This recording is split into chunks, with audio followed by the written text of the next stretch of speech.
சசிபிரபை கதை. நேபாள தேசத்திலே சிவபுரம் என்ற நகரம் உண்டு. அங்கே முன்னாளில் யசகேது என்ற அரசன் ஒருவன் இருந்தான். ராஜ்ய பாரத்தை அவன் மந்திரியான பிரஞான சாகரனிடம் ஒப்புவித்துவிட்டு தன் தேவையான சந்திரபிரபையுடன் இன்பம் நுகர்வதில் பொழுதுபோக்கி வந்தான். காலக்கிரமத்தில் அவனுக்கு அவளிடம் சசிபிரபை என்ற பெண் பிறந்தாள். பெயருக்கு ஏற்ப அவள் நல்ல அழகாக இருந்தாள். அவள் பருவத்தை அடைந்த பிறகு வசந்த காலத்தில் ஒரு நாள் ஊர்வலத்தை கண்டு களிப்பதற்காக தன் தோழிகளுடன் சென்றிருந்தாள். அப்போது அந்த ஊர்வலத்தை பார்க்க மனசுவாமி என்ற அந்தண இளைஞன் ஒருவனும் தோட்டத்திற்கு வந்திருந்தான். துவளும் மேனியலான அவள் தோட்டத்தில் தன் மெல்லிய விரல்களால் பூ கொய்வதை கண்டான். உடனே அரசகுமாரியின் அழகில் அந்தணன் மயங்கி தன் இதயத்தை பறிகொடுத்தான். தன் வசம் இழந்த அவன் வசந்த காலத்திலே கொத்து கொத்தாய் பூத்திருக்கும் மலர்களை பறித்து மாறன் கணைகளை தொடுப்பதற்காக ரதிதேவியே இவ்வுருவத்தில் வந்திருக்கிறாளா என்று நினைத்தான். இவ்விதம் அவன் நினைத்து மயங்கி நின்றபோது ராஜகுமாரியும் அவனை கண்டாள். இழந்த உடலை மீண்டும் பெற்று மன்மதனே வந்திருப்பது போல அவனை கண்டதும் அவள் தன்னிலை மறந்து பூ கொய்வதையும் விட்டு அவனையே பார்த்து நின்றாள். பரஸ்பரம் ஒருவர் மீது ஒருவர் கொண்ட மோகத்தால் இருவரும் திகைத்து நிற்கும் போது திடீரென்று அபாய குரல் ஒன்று கிளம்பியது. உடனே இருவரும் தலை நிமிர்ந்து விஷயம் என்னவென்பதை அறிய பார்த்தனர். அப்போது அந்த வழியே மத யானை ஒன்று ஓடி வந்து கொண்டிருந்தது. பக்கத்திலே மற்றொரு யானை இருப்பதை வாசனையால் அறிந்த அது மதம் கொண்டு சங்கிலியை அறுத்து கொண்டு விட்டது. மரக்கிளை முறித்து காதிலே அங்குசம் தொங்கிக் கொண்டிருக்க பயங்கரமாக ஓடி வந்தது. யானையை கண்ட ராஜகுமாரியின் தோழிகள் பயந்து மூளைக்கு ஒருவராக ஒளிந்து கொண்டார்கள். தனித்திருந்த ராஜகுமாரியை கண்ட மனசுவாமி அவளை வாரி தூக்கி கொண்டு யானைக்கு அகப்படாமல் விலகி ஓடினான். அப்போது ராஜகுமாரி பயம், ஆசை, அவமானம் ஆகியவற்றால் மனம் கலங்கி அவன் தோளை கட்டிக்கொண்டாள். பத்திரமான இடத்தை அடைந்ததும் தோழிகள் ஓடி வந்து மனசுவாமியை புகழ்ந்து பேசி ராஜகுமாரியை அரண்மனைக்கு அழைத்து சென்றனர். போகும்போது ராஜகுமாரி திரும்பி திரும்பி தன்னை மீட்டவனை பார்த்து கொண்டே போனாள். அரண்மனை போய் சேர்ந்த பிறகு தன் உயிரை காத்த அவ்விளைஞனை நினைத்து உருகி இரவு பகல் என்ற வேறுபாடு இல்லாமல் காமத்தீ தகிக்க அவள் தன் காலத்தை போக்கி வந்தாள். ராஜகுமாரி அரண்மனைக்கு போய்விட்டாள் என்பதை அறிந்த மனசுவாமியும் தோட்டத்தை விட்டு கிளம்பினான்.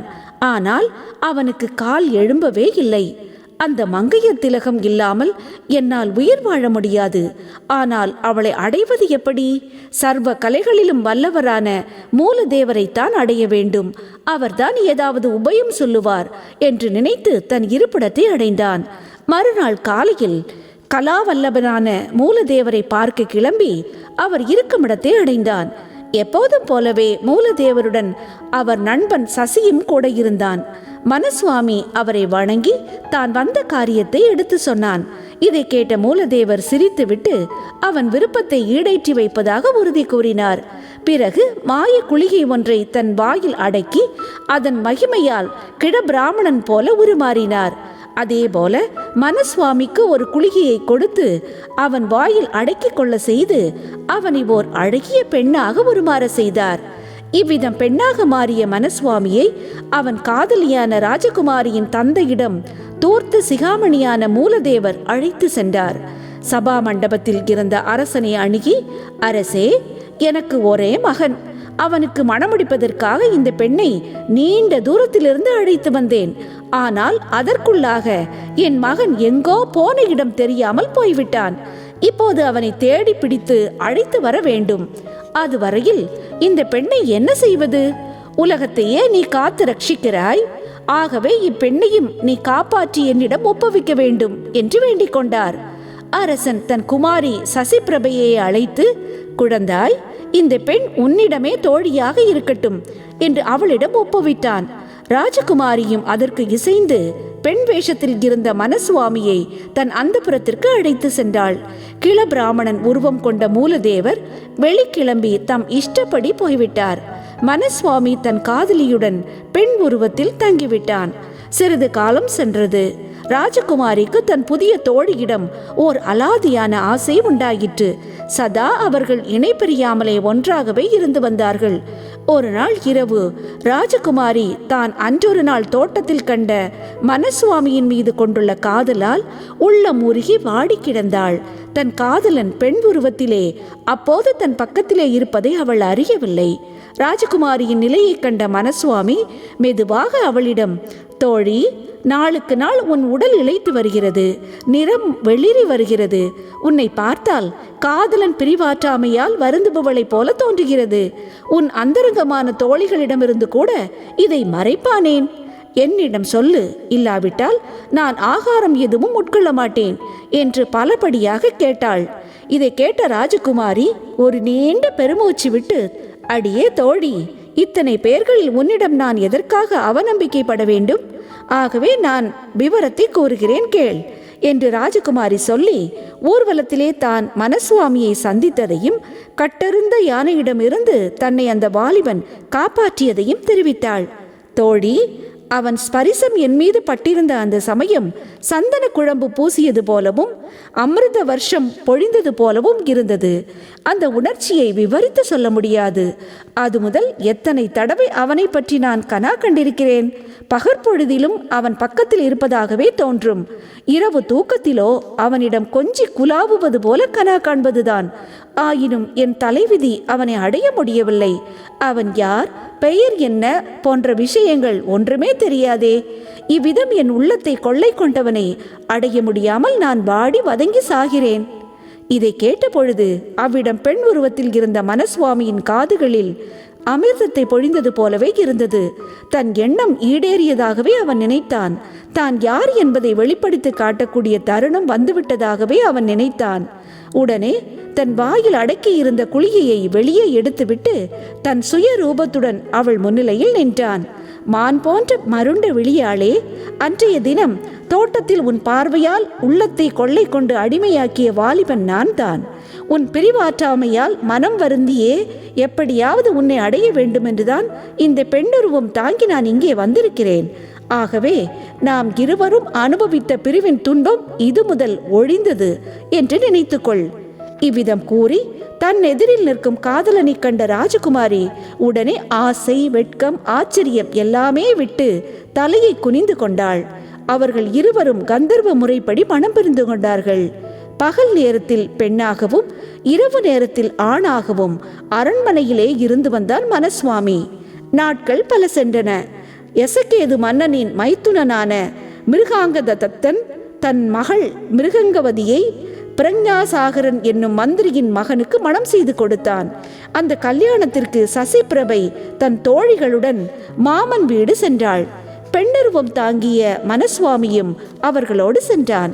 பெண்ணுருவத்தில் எழில்வாய்ந்த வனப்புடன் நின்ற அவனை பார்த்த மந்திரி குமாரனுக்கு அந்த உருவத்தின் மீது ஆசை உண்டாகிவிட்டது. தன் உள்ளத்தை அவன் பறிகொடுத்தான். மணமகனான அவன் தன் புது மனைவியுடன் வீடு திரும்பியும் அவனுக்கு எந்த கேளிக்கையிலும் மனம் கொள்ளவில்லை. அவள் அழகு வாய்ந்த முகத்தை நினைத்து ஏங்கி தவித்தான். அங்கே கூடியிருந்தவர்களும் பிரமித்து கொண்டாட்டத்தை நிறுத்தி விஷயம் என்னவென்று அவனை விசாரித்தார்கள். இதை கேட்டு அவன் தந்தையான மந்திரியும் விரைந்து ஓடி வந்தார். தன் மகனை பலபடியாக தேற்றி உற்சாகப்படுத்தி விசாரித்த பொழுது கனவிலிருந்து விழித்த அவன் ஜுரவேகம் தாங்காமல் இங்கொன்றும் அங்கொன்றுமாக உளறி தன் உள்ள கிடக்கையை வெளியிட்டான். விஷயம் அறிந்த மந்திரி திகைத்து விட்டார். மகன் விரும்புவது அவர் சக்திக்கு மீறியது அன்றோ? செய்தி கேட்ட அரசனும் அந்த இடத்திற்கு நேரில் விரைந்து வந்தான். மந்திரி குமாரனோ விரகதாபத்தின் 7ஆம் கட்டத்தை அடைந்து விட்டதை அரசன் நேரில் பார்த்ததும் ஒரு கணத்தில் அறிந்து கொண்டான். அதன் பிறகு தன் மந்திரிகளுடன் பின்வருமாறு ஆலோசித்தான். அந்த பெண்ணை அந்தணன் ஒருவன் என்னிடம் ஒப்படைத்து போயிருக்கும் போது இவனுக்கு நான் எப்படி மனம் செய்து கொடுப்பேன்? ஆயினும் அவளை அடையாத பட்சத்தில் மந்திரி குமாரன் கடைசி கட்டத்தை அடைந்து விடுவான் என்பது நிச்சயம். அவன் இறந்துவிட்டால் அவன் தந்தையான மந்திரியும் அதே விசாரத்தால் இறந்து போய்விடுவார். அவர் போய்விட்டால் ராஜ்யமே பாழாகிவிடும்.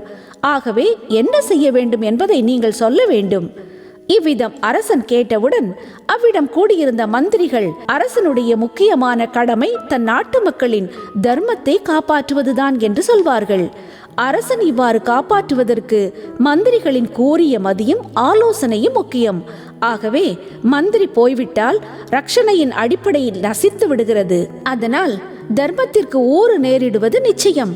அன்றி மந்திரி, அவர் மகள் ஆகியவர் இறப்பதால் ஏற்படும் பிரம்மஹத்தி தோஷம் உங்களை பீடித்துக் கொள்ளும்.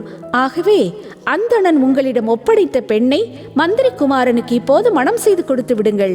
பின்னால் அவன் வந்து பெண்ணை கேட்டு கோபித்துக் கொண்டால் அப்போது அவனை சமாதானப்படுத்த ஏதாவது வழி காணலாம். இதை கேட்ட அரசன் மந்திரிகளின் யோசனைக்கு இணங்கி பெண்ணுருவத்தில் இருக்கும் மனசுவாமியை மந்திரி குமாரனுக்கு மணம் செய்து கொடுத்துவிட இசைந்தான். உடனே நாளும் நிச்சயிக்கப்பட்டது. இதை அறிந்த மனசுவாமி அரசனிடம், அரசே, என்னை வேறு ஒருவருக்கு மணம் செய்து கொடுக்க வேண்டும் என்பதற்காகவே தங்களிடம் ஒப்படைத்து வைத்தார்கள். ஆயினும் தாங்களாக பார்த்து எனக்கு நிச்சயிக்கப்பட்டவருக்கு அல்லாமல் வேறு ஒருவருக்கு கொடுப்பதாக இருந்தால் அதற்கு நான் ஒப்புக்கொள்ளாமல் வேறு என்ன செய்ய முடியும்? தாங்கள் அரசர், தர்ம பரிபாலனம் உங்கள் கையில் இருப்பது. ஆனாலும் தங்கள் விருப்பத்தை நான் ஒரே நிபந்தனையுடன் ஏற்றுக்கொள்கிறேன்.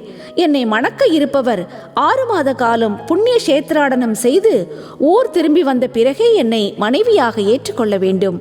அதுவரையில் என்னை நெருங்கக்கூடாது. இந்த நிபந்தனையை ஒப்புக்கொள்ளாவிட்டால் நான் நாக்கை கடித்து கொண்டு பிராண தியாகம் செய்து விடுவேன் என்று கூறினாள். இவ்விதம் அவள் நிபந்தனை விதித்ததை கேட்ட அரசன் அதை மந்திரி குமாரனுக்கு அறிவித்தான். மந்திரி குமாரனும் தன் எண்ணம் ஈடேறும் என்று திருப்தி கொண்டு அதற்கு உடன்பட்டான். சீக்கிரமாகவே திருமணம் நடைபெற்றது.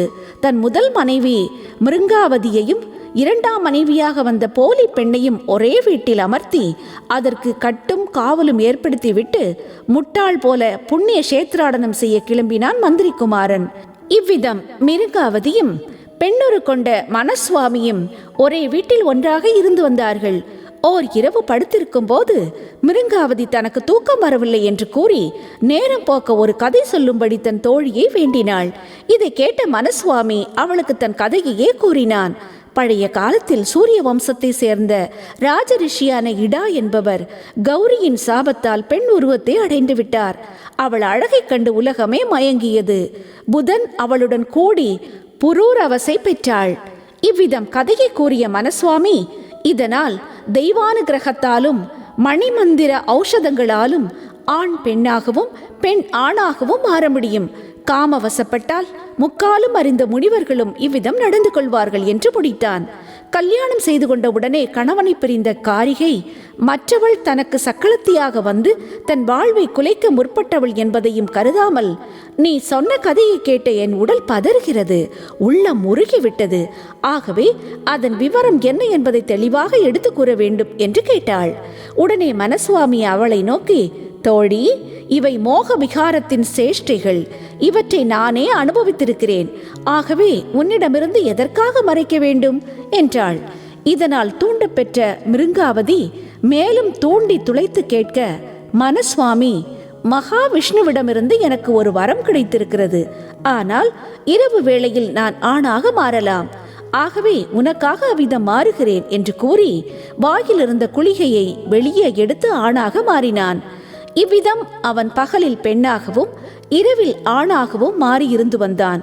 க்ஷேத்ராடனம் போயிருந்த மந்திரி குமாரன் ஊர் திரும்பும் நாள் நெருங்கியது. ஆகவே ஒரு நாள் மிருங்காவதியுடன் அவன் வீட்டை விட்டு வெளியேறிவிட்டான். இந்நிலையிலே விஷயம் மூலதேவருக்கு எட்டியது. அவர் எல்லாவற்றையும் அறிந்து கொண்டார். தம் நண்பனான சசியை தன் மகன் போல உருமாறச் செய்தார். இருவருமாக எசக்கேது மன்னனை அடைந்தார்கள். மூலதேவர் அரசனிடம், நான் என் குமாரனை அழைத்து வந்துவிட்டேன். ஆகவே நான் உம்மிடம் ஒப்புவித்து விட்டு போன என் மருமகளை என்னிடம் ஒப்புவித்து விடுங்கள் என்று கேட்டார். தன்னை கிழவன் எங்கே சபித்து விடுவானோ என்று பயந்து அரசன் சிறிது யோசித்துவிட்டு, முதியவரே, மருமகள் எங்கேயோ போய்விட்டாள். அதை நான் அறியேன். ஆகவே என்னை மன்னித்து விட வேண்டும். ஆயினும் குற்றம் என்னுடையது. ஆதலின் உங்கள் மகனுக்கு என் பெண்ணை கொடுத்து விடுகிறேன் என்று தெரிவித்தான். தூர்த்த சிகாமணியான மூலதேவரோ தம் மருமகள்தான் வேண்டும் என்று விடாப்பிடியாக குதித்தார். கடைசியில் ஒருவாறு சமாதானம் ஏற்பட்டது. அந்தணகுமாரன் உருவத்தில் இருந்த சசிக்கும் ராஜகுமாரியான சசிபிரபைக்கும் திருமணம் நடந்தது. அதன் மேல் அரச சம்பத்து எதிலும் நாட்டம் கொள்ளாமல் மூலதேவர் புதுமண தம்பதிகளை அழைத்து கொண்டு தன் வீடு திரும்பினார். அங்கே மனசுவாமி வந்து சேர்ந்தான். அவர்களுக்குள் பலத்த வாக்குவாதம் ஏற்பட்டது. சசிபிரபை எனக்கே உரியவள், கன்னி பருவத்திலேயே அவளை நான் கந்தர்வ முறையில் மணம் செய்து கொண்டேன் என்று மனசுவாமி சொன்னான். சசி, அவள் தந்தை எனக்கு அவளை அக்னி சாட்சியாக மணம் செய்து கொடுத்திருக்கிறார் என்றான். இவ்விதம் அவர்கள் தங்களுக்குள் பிரமாதமாக சண்டையிட்டு கொண்டார்கள். அவர்கள் விவாதம் முடியவில்லை. ஆகவே, அரசே, இவ்விருவருள் யாருக்கு அவள் முறைப்படி மனைவியாவாள்? இந்த சந்தேகத்தை தீர்க்க வேண்டும். இல்லாவிட்டால் முன் சொன்ன சாபம் உன்னை பீடிக்கும். இவ்வாறு கதையை முடித்ததும் கேள்வி கேட்ட வேதாளத்திற்கு விக்ரமாதித்த மகாராஜன் ராஜகுமாரியை முறைப்படி அவள் தந்தை சசிக்கே திருமணம் செய்து கொடுத்தபடியால் அவள் சசிக்கே மனைவியாவாள். மனசுவாமியோ திருடன் போல ரகசியமாக அவளை கந்தர்வ முறையில் மணந்து கொண்டான். திருடனுக்கு எப்போதும் மற்றவனுக்கு உரித்தான பொருள் மீது உரிமை கிடையாது என்று கூறி முடித்தான். இந்த பதிலை கேட்ட வேதாளம் மறுபடி கட்டவிழ்த்து கொண்டு அரசன் தோளை விட்டு கிளம்பி முருங்க மரத்தில் தொற்றிக் கொண்டது. விக்ரமாதித்தனும் அதை மறுபடியும் பிடித்து வர கிளம்பினான். சசிபிரபை கதை கேட்டீர்கள். வழங்கியவர் ஆர்ஜே ஜே.எம். ஃப்ளோரா. ஜீமுத வாகனன் கதை கேட்க தாடகை மைந்தர்களுடன் இணைந்திருங்கள்.